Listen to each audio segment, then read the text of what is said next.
Not the result the Knickerbockers and their fans wanted in Game 3 of their second round matchup against the Indiana Pacers. The Knicks, they fall in Naptown 111 to 106 and now lead the series 2-1. And it was a game where the Knicks had a shot to win in the final minute. Huge three with 41 seconds to go. Jalen Brunson ties the game at 106, but Andrew Nembhard comes up with the biggest shot of the game with 16.4 ticks to go on the clock. He hits a desperation heave of a three. Even he was shocked that it went in. All the Knicks were shocked that it went in. That put the Pacers up 109 to 106. They hold on to win and don't look back. However, as disappointing as a loss this is for the Knicks and their fan base, I still think there's a lot of positives that you can take out if you were a Knicks fan.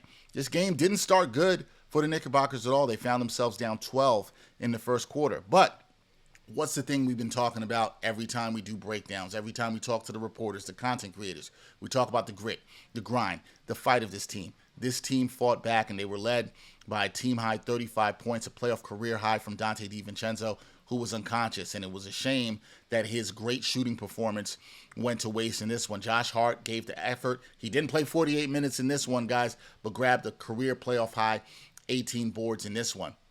So you're wondering, the Knicks had this game. They fell down by a lot. They battled back. They're in it in the final minute. How did they lose it? Well, basketball is a game about controlling possessions, and the Knicks didn't do just enough to control those possessions in this game. We know how good this team has been at rebounding, in particular offensive rebounding, the number one team in offensive rebounding during the regular season.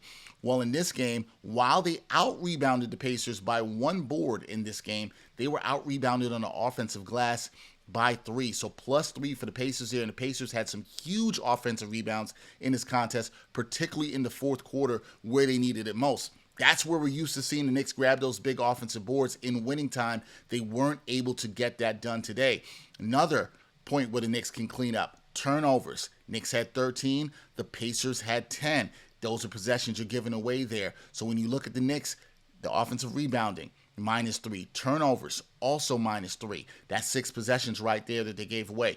Then you also look at free throws. The Pacers only missed 3 free throws in this contest, while the Knicks missed 6, including some big ones in the fourth quarter by Jalen Brunson and Josh Hart. When it comes to games, when it comes to the playoffs, and it's this close, it's the little things that matter, and the Knicks didn't get that done tonight. However, moving forward, there are positives in the Knicks fought in this game. They saw the whole next man up mentality. How would they play without OG Anunoby? Well, they got a tremendous performance off the bench by Alex Burks, who gave them some huge minutes. The Knicks got great bench production from Alec Burks and Miles McBride. They're going to need that going forward. Precious Achiuwa was fine in his starting role, so it was good to see Tom Thibodeau go to the bench, didn't have to play Josh Hart to 48 minutes. And I think this game, while the Knicks lost, and they lose by 5, and it was a disappointing loss for Knicks fans because it's one they could have won, I think the team is going to go back. They're going to look at the tape. They're going to talk about it the next day in practice or shoot around and look at the fact that this was a game they could have won. It's just little things they could clean up.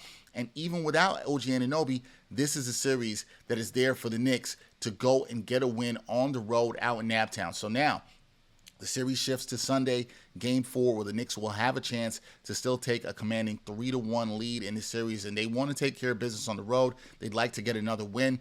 I think if you're a Knicks fan, disappointing loss, how it ended, it was right there for them to have. But I still think if you look at how this team saw that they can play without OG Anunoby, it shows you everything that you thought. It showed you that this team buys into the next man up mentality. You got some minutes from Burks. Hopefully Tom Thibodeau can trust him and Miles McBride with more minutes as they move forward, because it's going to take that from the Knicks.